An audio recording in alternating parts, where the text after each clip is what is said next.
There is an almost never-ending list of what makes a culture unique. All of us speak in different tongues or partake in different rituals after all. Maybe the best way to know a person is to get to know them at the most basic level. What do they believe? What are their values? What do they hold sacred or detest? What makes them dream? Or more importantly, what keeps them awake at night?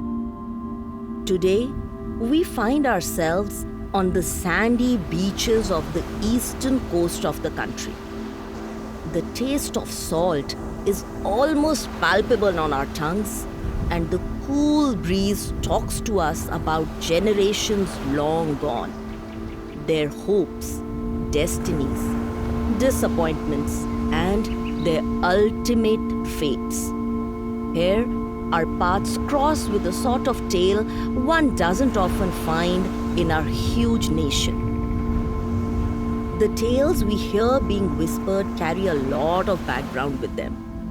They could be the figments of a master storyteller's imagination, or perhaps the stories hold a kernel of truth about the fates of their ancestors, serving as a cautionary tales for future generations. The thrilling part of storytelling, of course, is the fact that we will never know for sure.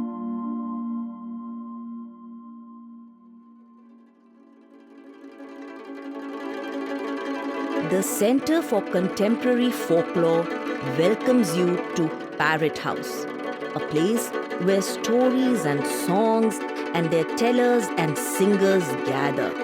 Our attempt is to take you on journeys to different parts of India, to tell you more about life and time and the myths and magic of this vast land.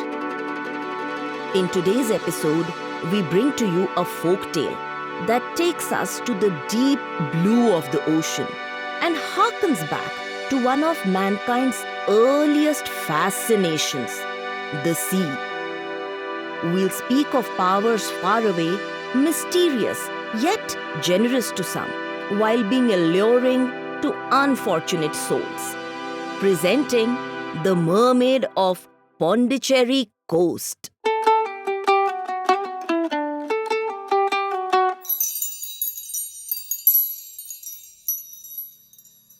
There is an ancient legend from around the Pondicherry coast. It is about something that lurks in the night. It's a calm, melodious song that can be heard by the fishermen when Lady Luck smiles upon them. It is not, however, the only thing that lurks in those cold, deep waters at night. There is also the artist behind the song, a mermaid. Few claim to have seen her, but none who have sought her out have lived to tell the tale. You throw the net. I'll be on standby. Keep an eye on the tide. The fishermen sit for a while, waiting for their nets to fill up. After a little while, they realize that their patience would not be rewarded. No luck?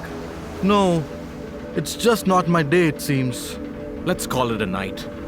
We'll try again tomorrow.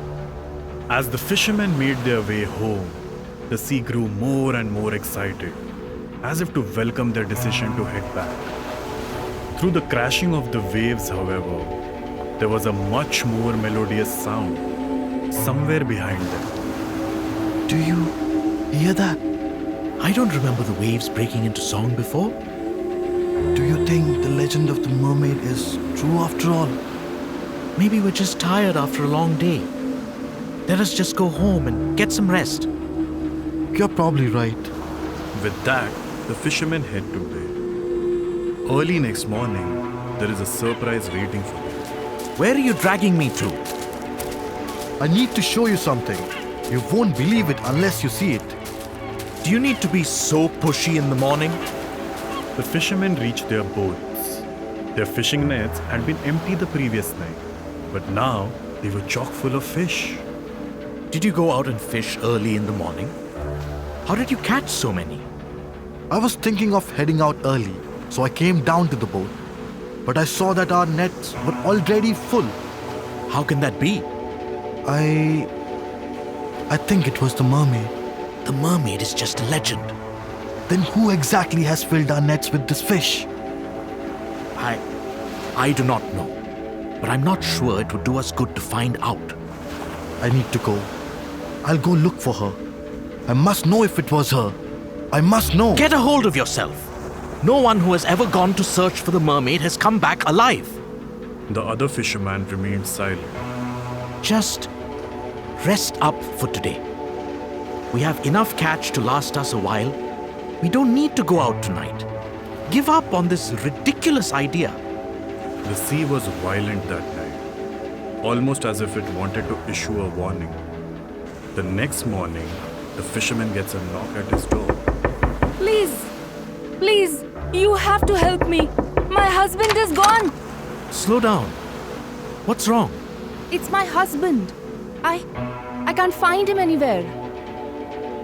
The fisherman goes down to the coast to look for his boat.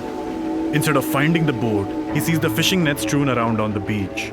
There's a note entangled in one of them. A note that reads, "I had to know." Panicked, the fisherman borrows a boat from one of his friends, promptly heading out to search for his partner. As he enters the waters, clouds gather in the sky.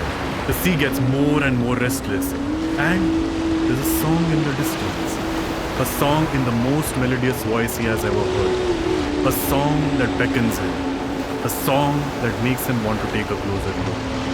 As the fisherman proceeds further, the sea gets increasingly wild, almost as if it was resisting his approach. The turbulent waters make the fisherman snap back to his senses. Trusting his instincts, he heads back. As the song recedes to nothingness, the sea around him settles down.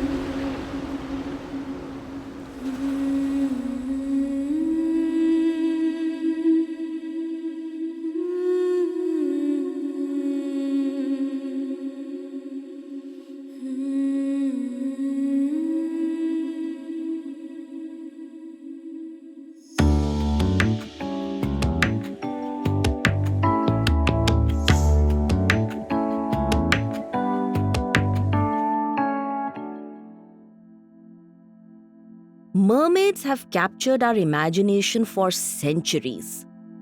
From sailors of old to modern movies, stories of mermaids have made a place for themselves in our world.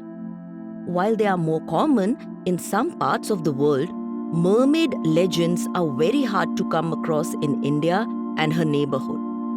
That is what makes this story even more special.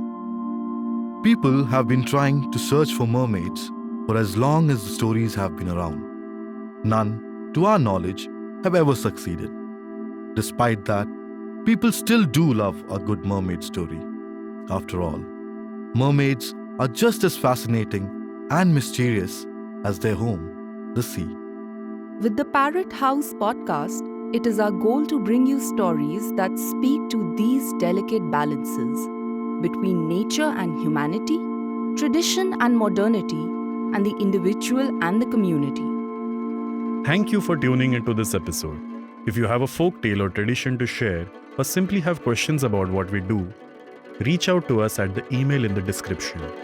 Until next time, let us remember the power of stories and the wisdom they hold.